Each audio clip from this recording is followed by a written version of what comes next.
The Obama administration is considering deploying up to 80,000 additional troops to Afghanistan. But the top U.S. military commander in Afghanistan, according to reports by the Associated Press, is warning that even with those additional troops, up to 80,000 more, corruption in the Afghan government itself could undermine any possibility of a victory in the fight against the Taliban and al-Qaeda. Given the lack of a clear objective and strategy for our military in Afghanistan, should our troops be in fact pulled out and brought back home? That is the subject of our face-off debate tonight. And joining me, Stephen Biddle. He's Senior Fellow for Defense Policy at the Council on Foreign Relations. He is a member of General McChrystal's Strategic Assessment Team. And David Rittgers, Legal Policy Analyst at the Cato Institute. As an Army officer, he served 3 tours in Afghanistan. Good to have you gentlemen with us. Thank you for being here. Let me turn, if I may, first to Steve. You testified before the House Armed Services Committee today, and if we may, I'd like everyone to hear part of what you said. I want to focus, however, on what is arguably the most fundamental underlying question. Is the war worth waging, and at what cost? And it seems to me that the answer to that question in the short form is that the case for waging war in Afghanistan is a close call on the analytical merits. A close call. What would be determinant in your judgment for our commander-in-chief in making that determination as to how to proceed? In a situation where it's a close call on the merits, it turns on a value judgment. How much are you willing to pay to reduce the risk to American security by how much? That's not an analytically determinate question. For me, I draw the value judgment as it being worth doing this, only barely so, but worth doing this, and if we're going to do it at all, I think we should do it in a way that has the best chance of succeeding in it. But it's a value judgment that reasonable people will differ on. And reasonable people certainly do. Why is it your judgment that the president will not even consider, given that it is a close call, withdrawing our troops? Well, I obviously can't speak for the president, and I want to emphasize, I'm only speaking for myself. I'm not speaking for the General McChrystal, the headquarters staff. I actually think that it is a viable option. At the end of the day, it's not the one that I think is stronger, but I do think it deserves serious consideration. Well, thank you. David, you served 3 tours in Afghanistan. You have a experiential knowledge of both the conflict and the country. You don't agree that sending more troops to Afghanistan is worthwhile. What leads you to, and I compliment Steve for being candid in the close call. What is the tipping point for you? Well, I think the key thing is that this is a struggle for legitimacy. And we cannot create legitimacy by adding troops. And Karzai's writ must extend, or whoever the president is, must extend beyond Kabul by virtue of legitimacy with his population. And we don't fix that with extra troop numbers. What is there in this, and I'm going to ask this of both of you, and Steve, I'll start with you.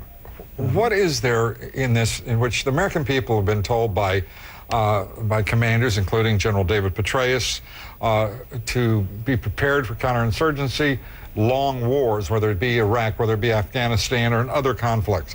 Why is there a mindset in the general staff that has been unable to, empirically, to deliver success in 8 years in Afghanistan? Why is there a mindset in the general staff that American people should be tolerant of, quote-unquote, long wars?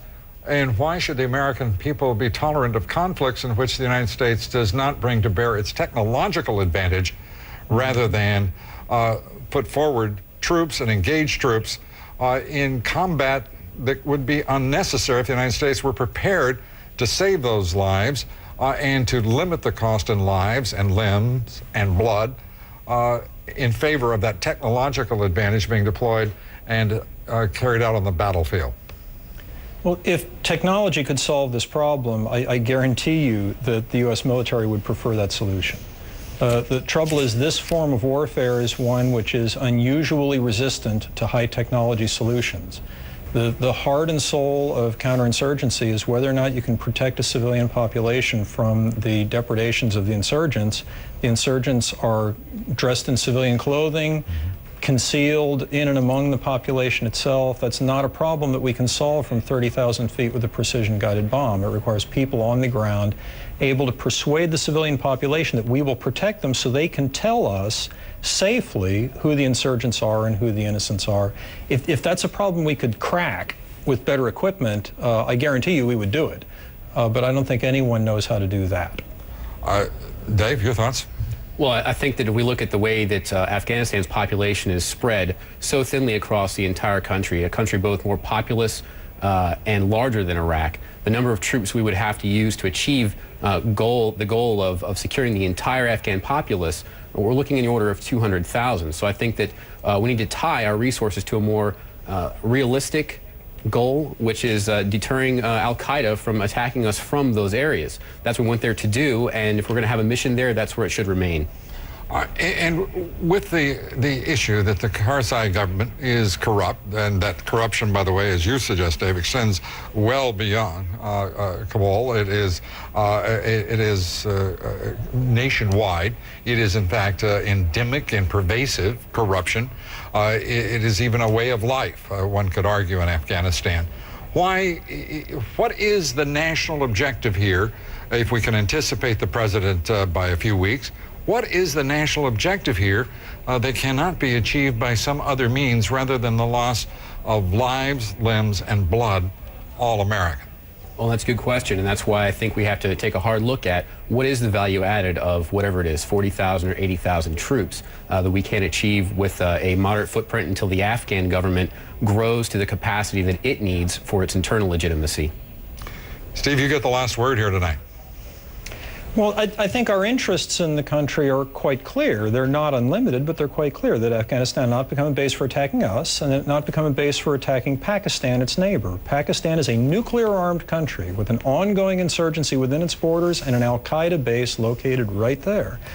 The risk to the stability of Pakistan, which is a clear vital national security interest of the United States, if the government in Afghanistan collapses and we get chaos on the other side of the Durand line, goes up substantially. That is, I think, an important U.S. interest in the conflict. It's indirect, it's not unlimited, but it is important.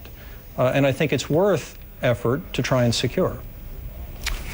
Thank you very much. We appreciate it. Dave, thank you. you. Thank you.